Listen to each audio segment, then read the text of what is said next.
دانی سے ہٹ کر قرآن دانی اور قرآن فہمی کی منازل سے گزریں گے تو یقیناً ہماری زندگیوں میں ایک انقلاب پیدا ہوگا، ایک تبدیلی آئے گی جس سے ہم حقوق اللہ اور حقوق العباد کی ادائیگی ادا کر پائیں گے۔ آخر میں اتنا ہی کہنا چاہوں گا کہ مقدس مہینہ روزوں کا مہینہ ہے، تراویح کا مہینہ ہے، زکوٰۃ کا مہینہ ہے۔ اس ماہ مقدس میں صاحب استطاعت لوگ زکوٰۃ ادا کرتے ہیں اور حکم یہ دیا گیا ہے کہ زکوٰۃ کے تعلق سے بتلایا گیا ہے کہ زکوٰۃ کہ ہمارے شہر میں کچھ لوگ زکوٰۃ اور چندے کا ٹھیکہ لے کر بیٹھے ہوئے ہیں اور غریب اور مجبور افراد کا استحلال کرتے ہوئے ان کے ویڈیوز بنا کر ان کی غربت کا مذاق اڑا کر اپنا ذاتی فائدہ حاصل کر رہے ہیں۔ ایسے لوگوں سے ہوشیار رہنا چاہیے۔ زکوٰۃ اپنے ہاتھ سے مستحق افراد کو دیں گے تو صحیح معنوں میں ادا ہوگی اور ہمارے ساتھ غریب افراد بھی عید کی خوشیوں میں شامل ہو سکیں گے۔ وما علینا الا البلاغ المبین۔ مولانا مفتی محمد انوار احمد صاحب، کنٹرولر امتحانات جامعہ نظامیہ سے خواہش کروں گا کہ وہ خطاب کریں۔ مولانا مفتی انوار احمد صاحب۔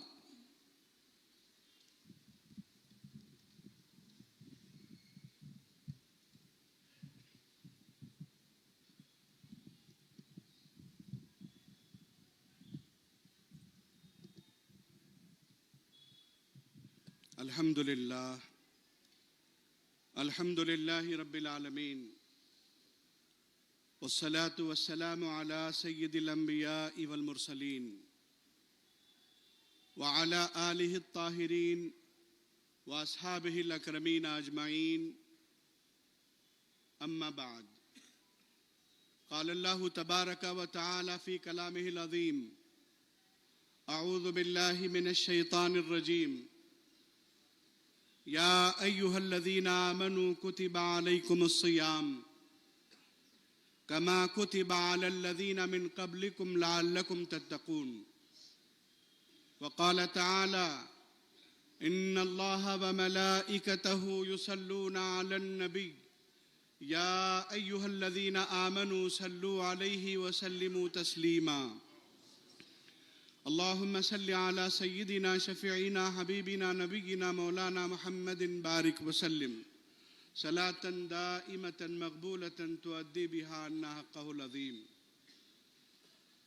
صدر جلسہ محترم المقام نقیب ملت بیرسٹر اسد الدین اویسی صاحب حفظہ اللہ تعالی، صدر کل ہند مجلس اتحاد المسلمین و رکن پارلیمان حیدرآباد، محترم حضرت مولانا سید شاہ ظہیر الدین علی صوفی قادری مدد اللہ العالی، سجادہ نشین حضرت صوفی اعظم علیہ الرحمہ، معزز اراکین اسمبلی، حاضرین محترم، عزیز برادران، السلام علیکم ورحمۃ اللہ وبرکاتہ۔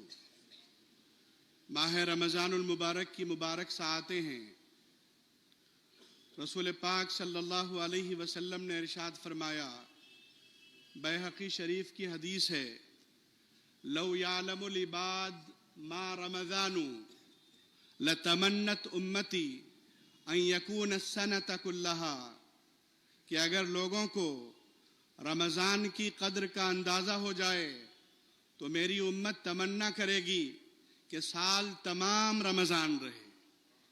صحیحین میں متفق علیہ حدیث ہے: من صام رمضان ایمانا واحتسابا غفر له ما تقدم من ذنبہ، کہ جو رمضان میں ایمان اور احتساب رکھتا ہے اس کے سارے گناہ معاف کر دیے جاتے ہیں۔ ایک اور طبرانی شریف کی حدیث پاک ہے جس میں رسول کریم صلی اللہ علیہ وسلم ارشاد فرماتے ہیں: ذاکر اللہ فی رمضان مغفور لہ۔ پھر ارشاد ہے اسی حدیث پاک میں: وسائل اللہ لا یقیب، یعنی رمضان میں اللہ کا جو ذکر کرنے والا بندہ ہے اللہ اس کی مغفرت فرما دیتا ہے، اور رمضان میں کوئی اللہ سے مانگتا ہے تو اللہ اسے محروم نہیں کرتا۔ برادران عزیز، یہ وہ مہینہ ہے جس میں ہم اللہ سے اپنے تعلق کو مضبوط کرتے ہیں، قرآن سے اور صاحب قرآن سے اپنی نسبت کو جوڑتے ہیں، کیونکہ قرآن زمانے میں انقلاب برپا کرنے کے لیے آیا ہے۔ وہ کتاب جو ہمارے لیے دستور حیات بنا کے اللہ نے نازل فرمایا، پوری انسانیت کے لیے باعث افتخار ہے۔ رحمت عالم صلی اللہ علیہ وسلم نے اس قرآن کے ذریعے کائنات کو زندگی گزارنے کا سبق دیا۔ بیضاوی شریف میں ایک روایت بیان کی گئی کہ رسول کریم صلی اللہ علیہ وسلم کی بارگاہ میں یہودیوں کا ایک وفد آیا۔ حضور کریم علیہ السلام نے ان کے سامنے سورۃ البقرہ کی ابتدائی آیتیں تلاوت فرمائیں۔ اب اندازہ کریے یہودیوں کی ذہنی قباست کا کہ سورۃ البقرہ کا آغاز الف لام میم سے ہوتا ہے۔ ہر زمانے میں علم الاعداد کا رواج رہا ہے، جیسے ہم بسم اللہ الرحمن الرحیم کے لیے 786 کا عدد سمجھتے ہیں۔ ان یہودیوں نے کیا کیا؟ بارگاہ نبوی میں ایک عجیب بات کر دی، کہنے لگے کیف ندخل فی دین مدتہ 71 سنہ، کہ ہم ایسے مذہب میں کیسے داخل ہوں جس کی کل مدت صرف 71 برس ہے۔ الف کا 1 عدد ہوتا ہے، لام کے 30 عدد ہوتے ہیں، میم کے 40 عدد، مجموعی 71 ہوئے۔ تو ان یہودیوں نے کہا کہ ہم ایسے دین میں کیسے داخل ہوں جو صرف 71 برس کا ہے۔ رحمت عالم صلی اللہ علیہ وسلم شان امیت کے ساتھ مبعوث فرمائے گئے۔ موقع سے کائنات کے سارے علوم سے واقفیت کا اظہار بھی فرمایا۔ اس وقت حضور نے یہ نہیں کہا کہ اے یہودیو تمہارا استدلال غلط ہے، تم غلط بات کر رہے ہو، بلکہ رسول پاک علیہ السلام نے ان سے کہا سنو، اور پھر ارشاد فرمایا الف لام میم را، الف لام میم صاد، را کے 200 کے حروف ہوتے ہیں، صاد کے 90 عدد ہوتے ہیں۔ تو رسول پاک صلی اللہ علیہ وسلم نے ان کی بات کو انہی پر قطع کر دیا۔ تو اے نوجوانوں، قرآن ہمارے لیے علم کے سرچشمے کھولتا ہے۔ اگر ہم قرآن سے واقف ہوں تو اسلام پر آنے والے اعتراضات کا جواب بھی دے سکتے ہیں، اور یہ آپ کی ذمہ داری ہے۔ زمانہ آپ کو بہکانا چاہے گا، زمانہ آپ کو راہ راست سے ہٹانا چاہے گا۔ ایسے میں رمضان کا یہ مہینہ روزوں کے ذریعے اس بات کا موقع فراہم کرتا ہے کہ ہمارے نوجوان اسلام کا دفاع کرنے کی اہلیت پیدا کریں، قرآن کی فہم پیدا کریں، اسلام کے احکام کی مصلحتوں اور مقاصد سے واقف ہوں۔ آپ سنتے آئے ہیں کہ بغداد میں ایک شخص بڑا چرب زبان تھا، لوگوں کو گمراہ کرتا تھا، اپنی باتوں کے لچھے دار پہلو میں لا کر لوگوں کو بھٹکا دیا کرتا۔ چنانچہ ایک جگہ وہ کھڑے ہو کر تین سوال کہہ رہا تھا۔ سارے لوگ جمع ہو گئے۔ اتفاق سے امام اعظم ابو حنیفہ علیہ رحمہ کی نوجوانی کا زمانہ تھا، وہ بھی وہاں موجود تھے۔ اس نے پہلا سوال کیا، اللہ ہے تو بتاؤ لوگوں اللہ سے پہلے کیا ہے؟ اب اس سوال کا جواب الجھن کا شکار بناتا ہے۔ پھر کہنے لگا اللہ کا رخ کدھر ہے؟ میرا رخ آپ کی جانب ہے، اس طرف تو نہیں ہوگا۔ تو اپنی بات میں گھما کر لوگوں کے ذہن کو اور ایمان کو متاثر کرتا کہ اللہ اب کیا کر رہا ہے؟ زمانے میں ہزاروں کام ہو رہے ہیں، اگر کہتے اللہ بارش برسا رہا ہے تو کہتا وہ کون کر رہے ہیں جہاں بارش نہیں ہو رہی۔ امام اعظم ابو حنیفہ نوجوان تھے، لیکن فرمایا میں جواب دوں گا۔ چنانچہ کیا جواب دیا؟ فرمایا تمہارا پہلا سوال کیا ہے بتاؤ؟ کہنے لگا اللہ سے پہلے کیا ہے؟ آپ نے فرمایا تم 10 سے الٹی گنتی گنو۔ وہ گننے لگا 10 9 8 7 6 5 4 3 2 1 پہ آ کے رک گیا۔ آپ نے فرمایا رکو نہیں، کنٹینیو گنتے رہو۔ اس نے کہا کیا گنوں؟ 1 سے پہلے کوئی عدد نہیں۔ فرمایا نادان انسان، ہم نے کیلکولیشن کے لیے عدد بنا لیا ہے، اس کے 1 میں یہ کمال ہے کہ اس سے پہلے کچھ نہیں۔ تو اللہ کے بارے میں جاننا چاہتا ہے۔ اب دوسرا سوال تھا کہ اللہ کا رخ کدھر ہے؟ آپ نے فرمایا ایک چراغ لایا جائے،